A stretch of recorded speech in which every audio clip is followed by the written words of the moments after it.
Rahul, Rihanna और racket. Rahul Gandhi कौन है बताने की आवश्यकता नहीं है। 2 दिन से कुछ लोग हम में से जान गए हैं कि रिहाना भी कौन है, परसों तक नहीं जानते थे बहुत लोग।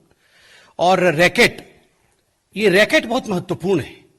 भारत के खिलाफ जो प्रोपेगेंडा बहुत पहले से अनेकों विषयों पे चलता आ रहा है, उसे हमने रैकेट का नाम दिया है। और आज उसी रैकेट को लेकर यह प्रेस कॉन्फ्रेंस हो रहा है। अभी चंद मिनटों पहले राहुल गांधी ने भी प्रेस कॉन्फ्रेंस किया और अपने उसी अपरिपक्वता, इमेच्योरिटी का परिचय राहुल गांधी जी ने पूरे हिंदुस्तान के सामने रखा। कहीं ना कहीं पुनः किसान बंधुओं के कंधे पर बंदूक रख के अपनी राजनीतिक रोटी सेकने की कोशिश राहुल गांधी जी ने की और साथ ही साथ पुनः किसानों के माध्यम से लोगों को भड़काने का जो प्रयत्न राहुल गांधी ने कहा और किया, वो आज हमने देखा है। ये वही राहुल गांधी है जो चंद दिनों पहले कह रहे थे कि शहरों में आग लग जाएगी, there would be fire in the cities, slums में जाके लड़ाई होंगी। और कहीं ना कहीं जो अरेंजमेंट राहुल गांधी ने इस लड़ाई की हुई थी, उसका खुलासा पिछले बार प्रेस कॉन्फ्रेंस में आदरणीय स्मृति ईरानी जी ने भी किया। आज ठीक उसी प्रकार राहुल गांधी जी ने धमकाया कि कोई पीछे नहीं हटेगा, बातचीत में हम विश्वास नहीं रखते हैं। अरे राहुल जी, ये तो किसानों का आंदोलन है। किसान तो कह रहे हैं कि उनका राजनीति से कोई सरोकार नहीं है, उनका किसी राजनीतिक पार्टी से कोई मतलब नहीं है। तो आप उनके पैरोकार बन के उनके माध्यम से बातचीत करने का जो प्रयास कर रहे हैं, वो किस लिए कर रहे हैं? ये अपरिपक्वता है, उसका परिचय आज आपने दिया है। आज राहुल गांधी जी ने कहा कि भारत की सरकार किलाबंदी कर रही है, सड़कों पर कील बिछा करके किलाबंदी कर रही है और यह लोकतंत्र में नहीं होता है। राहुल गांधी जी, याद करिए 26 जनवरी के दिन जो घटना हिंदुस्तान में घटा, पूरे विश्व ने देखा, हिंदुस्तान ने जिस प्रकार से उसको गलत बताया और आप लोगों ने सवाल उठाया था कि आखिर दिल्ली की पुलिस रोकथाम क्यों नहीं कर रही थी, दिल्ली की पुलिस ने प्रिवेंटिव मेजर्स क्यों नहीं लिया, क्यों दिल्ली की पुलिस ने लाल किले तक तथाकथित जो लोग इस प्रकार से हिंसा फैलाने की कोशिश कर रहे थे, जो किसान नहीं थे, उन लोगों को क्यों लाल किले तक आने दिया दिल्ली पुलिस ने? यह सवाल राहुल गांधी का भी था, यह सवाल कांग्रेस पार्टी का भी था और अन्य विपक्षी दलों का भी था। आज अगर दिल्ली पुलिस, उसी दिल्ली पुलिस ने जिन्होंने 26 जनवरी को पेशेंस और संयम का परिचय दिया था, उसी दिल्ली पुलिस ने आज प्रिवेंटिव मेजर्स लिया है, उसी दिल्ली पुलिस ने आज एहतियातन कदम उठाए, उसी दिल्ली पुलिस ने रोकथाम के लिए सारे बंदोबस्त किए हुए हैं, तो उसमें राहुल गांधी जी को क्या परेशानी है? मैं बताता हूं क्या परेशानी है।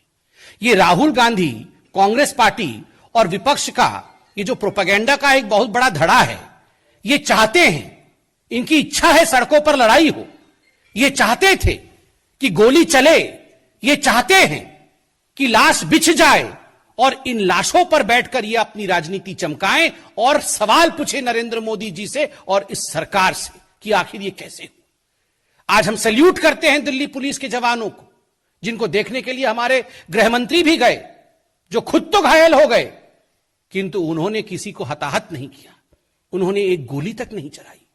आज अगर हमें, आपको, इस देश को बचाने के लिए उन्होंने कुछ प्रयत्न किया है, कुछ जतन कर रहे हैं, उस पर आप अभी से उंगली उठा रहे हैं। आज जिस प्रकार के शब्दों का प्रयोग राहुल गांधी जी ने किया है, यह अपने आप में दुखद है। बंधुगण, एक सवाल मैं राहुल गांधी जी से और पंजाब के कांग्रेस पार्टी से पूछना चाहता हूं। कल पंजाब के कांग्रेस पार्टी ने एक ऐलान किया कि 122 लोग जो गिरफ्तार हुए हैं 26 जनवरी में हिंसा फैलाने के कारण, उन लोगों को तुरंत रिहा किया जाए और उनको पंजाब की जो कांग्रेस है और सेंटर की कांग्रेस उनको लीगल एड देगी। सवाल उठता है, जिस दिन 26 जनवरी का यह घटना हुआ था, कुछ लोग लाल किले पर चढ़ गए थे, जहां झंडा नहीं फहराना चाहिए किसी और धर्म का, वहां केवल तिरंगे का स्थान है, वहां आपने उपद्रव किया था। उसके बाद ये तमाम नेताओं ने, राहुल गांधी समेत तमाम जो कांग्रेस के नेता थे, उन्होंने कहा था कि ये भारतीय जनता पार्टी के कार्यकर्ता हैं, भारतीय जनता पार्टी ने अपने एजेंट्स और अपने लोगों को भेजा है हुड़दंग करने के लिए, यहां पर हिंसा फैलाने के लिए, ताकि किसानों का आंदोलन बदनाम हो जाए। So that in fact the Kisan Andolan, the name of the Kisan Andolan is starred, is blackened. और आज जब वही हुड़दंगी गिरफ्तार हो रहे हैं, तो तो आप कह रहे हैं कि इनको रिहा कर दीजिए, तभी जाके बातचीत होगी। आप कह रहे हैं इनको रिहा कर दीजिए क्योंकि ये अच्छे लोग हैं। कैसे? आपको क्यों इतनी पीड़ा हो रही है? आप तो इन्हें बीजेपी के कार्यकर्ता और एजेंट बता रहे थे। इनको तथ्यों के आधार पर, अगर दिल्ली पुलिस सीसीटीवी की फुटेज के आधार पर, जो फुटेज जनता ने सामने रखी है और जो फुटेज पब्लिक कंजम्पशन के लिए, एविडेंसेस के आधार पर जो तथ्य कोर्ट में प्रस्तुत किए जाएंगे, उनके आधार पर गिरफ्तारी हो रही है। आप कह रहे हैं छोड़ दीजिए। अर्थात ये आप ही के लोग थे, अर्थात ये कांग्रेस पार्टी आप ही के लोग थे ना, जिनके लिए आप इतने चिंतित हैं और लीगल एड देंगे। वरना मैं तो नहीं मानता हूं कि इस देश में ऐसी कोई संस्था होगी जो अनार्की फैलाने वालों को, जो हिंसा फैलाने वालों को, और 26 जनवरी में जो दुर्घटना हुई थी उनके साथ कोई भी संस्था खड़ी होगी, ऐसा तो मुझे नहीं लगता। स्वाभाविक रूप से यह प्रश्न राहुल गांधी जी के लिए है, क्या ये लोग आपके हैं जो आप इनके लिए लीगल एड देने के लिए तत्पर हैं? राहुल गांधी जी ने आज कहा, बहुत दुख के साथ मुझे कहना पड़ रहा है, मैं वो सेंटेंस लिख के लाया हूं। उन्होंने कहा यह सरकार किसानों को मारना चाहती है। यह सरकार सबका साथ, सबका विकास और सबके विश्वास, इस मंत्र के आधार पर काम करती है। किसी को मारना यह सरकार नहीं चाहती है। सब कैसे उभरे, सब कैसे आगे बढ़े, सब कैसे विकास करे, इसकी चाहत इस सरकार की है। किसान, मजदूर, मजलूम, महिला, युवक, सबके लिए किसानों की सरकार काम करती है। हमारी सरकार किसानों की भी सरकार है। और देखिए मारना क्या होता है, इसका आर्टिकल मैं निकाल के लाया हूं। 1998 में मध्य प्रदेश में सरकार किसकी थी? कांग्रेस पार्टी की थी। अंधाधुंध गोली किस पर चली थी?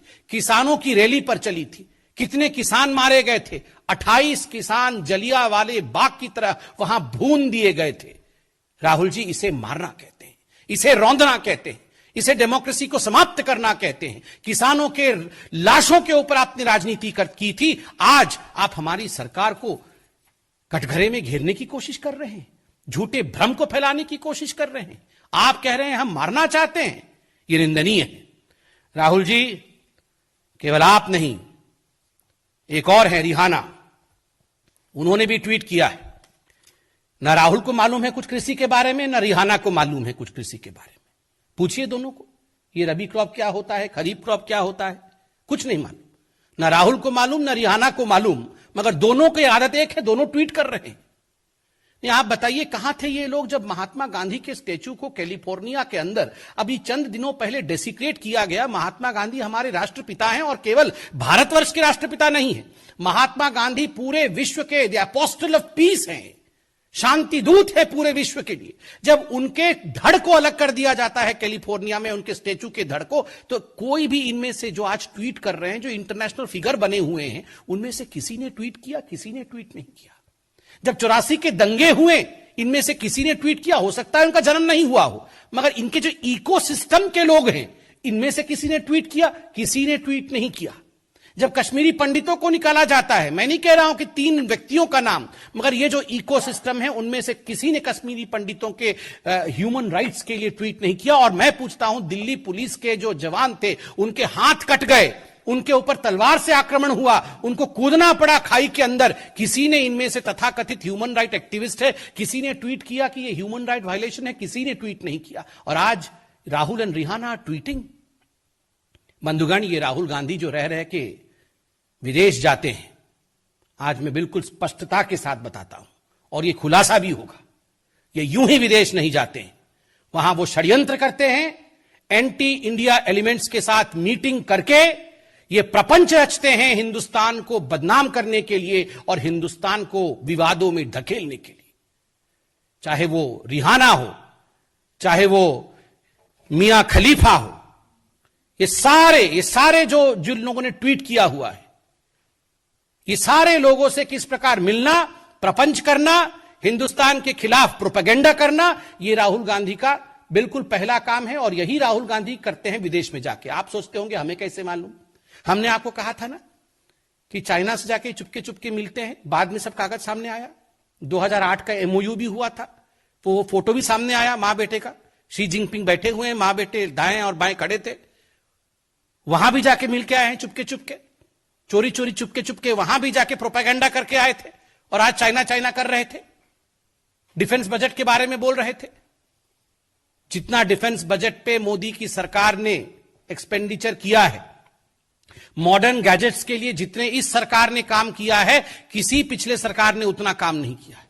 10 वर्षों तक राफेल को आपने टाल के रखा। आज हमने बेंगलोर के एरो शो में राफेल को देखा, गरजते हुए देखा है। राहुल गांधी, आपने देखा आज राफेल को? आपने देखा नहीं। आपने केवल पीसी करके हिंदुस्तान की मनोबल को नीचे करने की कोशिश की है। बंधुगण, जो लोग प्रोपेगेंडा करने की कोशिश कर रहे हैं, उन्हें हिंदुस्तान के लोकतंत्र के विषय में जानना होगा। India is a democratic country. These 3 farm bills were passed after due diligence, after due debate, after discussion, through a democratic process on the floor of Indian Parliament. ये इंडियन पार्लियामेंट में ये तीनों कानून पारित हुए हैं, डिस्कशंस के बाद, डिबेट के बाद। And who are the members of Indian Parliament? Duly elected member of parliaments of Indian Parliament, in fact, are the representative of each and every Indian. 130 crore के जो रिप्रेजेंटेटिव हैं, उन लोगों ने डिस्कशन करके ये कानून पारित किया। ठीक है, कानून पे मतभेद आपका था, सुप्रीम कोर्ट गए आप लोग, सुप्रीम कोर्ट में सुनवाई हुई। सुप्रीम कोर्ट में सुनवाई के बाद खंडपीठ ने कहा कि इस कानून को लेकर हमने एक कमिटी निर्धारित किया है, इस कमिटी के माध्यम से सुनवाई होगी। अब इस कमिटी के सामने सब प्रस्तुत हुए। आपके लिए पार्लियामेंट भी छोटा है, आपके लिए सुप्रीम कोर्ट का कोई महत्व नहीं है। ये 3-4 लोग ट्वीट करेंगे, उसी ट्वीट के आधार पर आप हिंदुस्तान के लोकतंत्र को तौलेंगे। राहुल जी, रिहाना जी नहीं समझती हैं ये सब। कम से कम आप सोचने और समझने की क्षमता रखिए। वो नहीं जानती है इंडियन पार्लियामेंट्री स्ट्रक्चर क्या होता है। ये मियां खलीफा नहीं जानती है सुप्रीम कोर्ट हिंदुस्तान में किस प्रकार से इस पूरे विषय को सुन चुका है, किस प्रकार से कमिटी की गठन हुई है, किस प्रकार इस कानून को लेकर 11 राउंड ऑफ टॉक्स हो चुके हैं और तमाम आला मंत्री इन टॉक्स में थे। प्रधानमंत्री जी ने ऑल पार्टी मीटिंग में 3 दिन पहले किस प्रकार का फिर से इस विषय का पुनरावृत्ति की कि I am just a phone call away. यह होता है लोकतंत्र। इसलिए इंडिया अगेंस्ट प्रोपेगेंडा, जो आज पूरा भारतवर्ष कह रहा है और आज हम भी कह रहे हैं कि इस प्रकार के झूठे अपवाद, इस प्रकार के झूठे प्रोपेगेंडा से हम सबको बचने की आवश्यकता है। और जो मेन स्ट्रीम पॉलिटिकल पार्टीज के नेता हैं जैसे राहुल गांधी, इस प्रकार की भ्रम फैलाने की कोशिश वो ना करें। बहुत बहुत धन्यवाद।